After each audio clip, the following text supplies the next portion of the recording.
Компания Toyota представила большой внедорожник Sequoia третьего поколения. Модель базируется на равной архитектуре, которая лежит в основе пикапа Tundra и внедорожника Land Cruiser 300. Также Sequoia впервые обзавелась гибридной силовой установкой. В автомобиле будет доступно 5 основных комплектаций и несколько пакетов для бездорожья. Но это далеко не все изменения, которые получил внедорожник. Из этого видео вы узнаете все подробности о новом поколении Toyota Sequoia.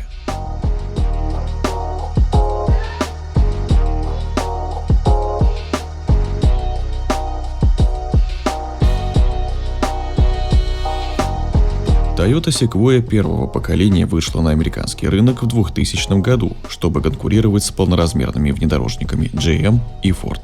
Но в 2021 году спрос на Sequoia пошел на спад.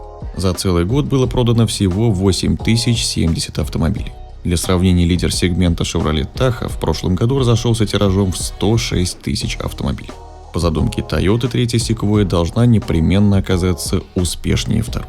Модульную платформу для Sequoia взяли от Tundra. На ней также построены новый Lexus LX 600 и новый Land Cruiser 300. Про них на канале есть подробные обзоры. Кому интересно, ссылку оставлю в правом верхнем углу и в конце этого видео. Новая рама Sequoia намного жестче прежней. Все элементы имеют коробчатое сечение, а поперечины сделаны вдвое толще, чем раньше. Длина автомобиля составляет примерно 5,3 метра. Точное значение компания пока что не опубликовала. До средней стойки крыши кузов Sequoia унифицирован с Тундрой. Используются одинаковые двери, передние крылья, капот и фары. Но решетка радиатора и передний бампер изменены. На смену прежним пухловато-округлым формам пришел более угловатый кузов с глубокими выштамповками на боковинах, а также довольно стремительный силуэт, который получился за счет наклоненных вперед задних стоек. В зависимости от уровня отделки решетка радиатора отличается. С пакетом TRD Pro она черная и очень большая, а в топовом исполнении Capstan она меньше и хромирована. Также автомобилю доступны версии SR5, Limited и Platinum. Как и родственные модели, Sequoia лишилась мотора V8. Под капотом новинки стоит безальтернативная гибридная установка iForce Max, включающая 3- и 5-литровый турбомотор V6, 10-диапазонный автомат и установленный между ними электромотор, питающийся от никель-металлогидридной батареи. Комбинированная отдача системы такая же, как на пикапе Tundra третьего поколения. 443 лошадиные силы и 790 ньютон-метров крутящего момента. Динамические показатели пока что не раскрыты, однако ожидается, что новый внедорожник станет экономичнее прошлых версий.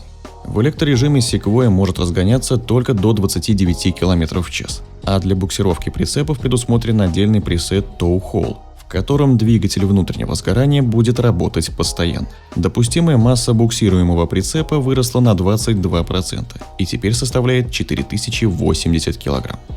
По традиции можно выбрать задний или полный привод.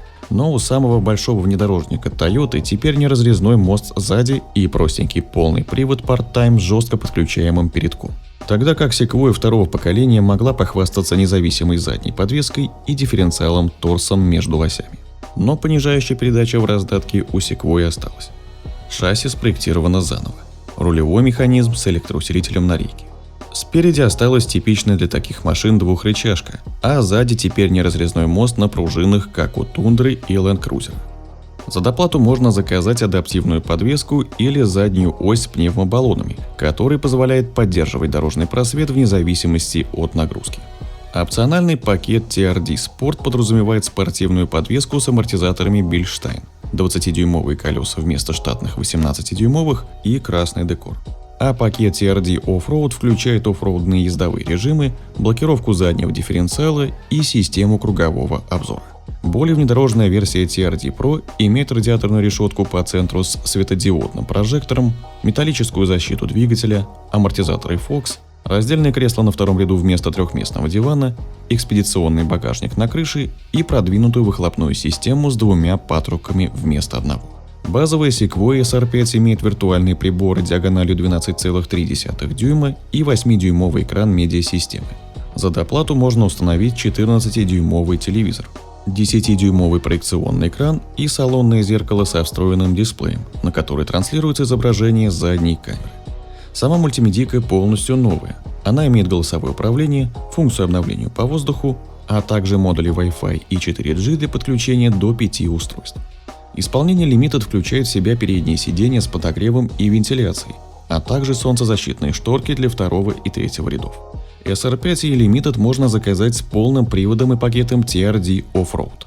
Новая Sequoia доступна исключительно в трехрядном исполнении, на 8 или 7 мест. В первом случае на втором ряду установлен трехместный диван, а во втором раздельные капитанские кресла. Причем задний диван оборудован электроприводом и продольной регулировкой. Для удобства трансформации предусмотрена система с раскладной багажной полкой, которую можно установить на 3 уровнях, чтобы сделать ровный пол багажного отсека. В салоне и багажнике установлено по одной 120-вольтовой розетке. Топовая Sequoia Capstan отличается обивкой сидений полуанилиновой кожей, вставками из деревянного шпона, расширенным хромированным декором, выдвижными подножками с электроприводом, 22-дюймовыми колесами и двухслойными стеклами в передних дверях. Комплекс электронных ассистентов Toyota Safety Sense 2.5 уже есть в базе. Он включает систему автоматического торможения, распознает пешеходов и велосипедистов, а также систему удержания в полосе и адаптивный круиз-контроль. Новое поколение Toyota Sequoia появится в продаже летом 2022 года. Стоимость новинки пока неизвестна. Понравилась ли вам новинка? И как вы считаете, в новом поколении Sequoia будет пользоваться большим спросом? Поделитесь своим мнением в комментариях. Также не забывайте подписываться на канал и нажимайте на колокольчик, чтобы не пропускать новые видео и быть в курсе последних событий автоиндустрии.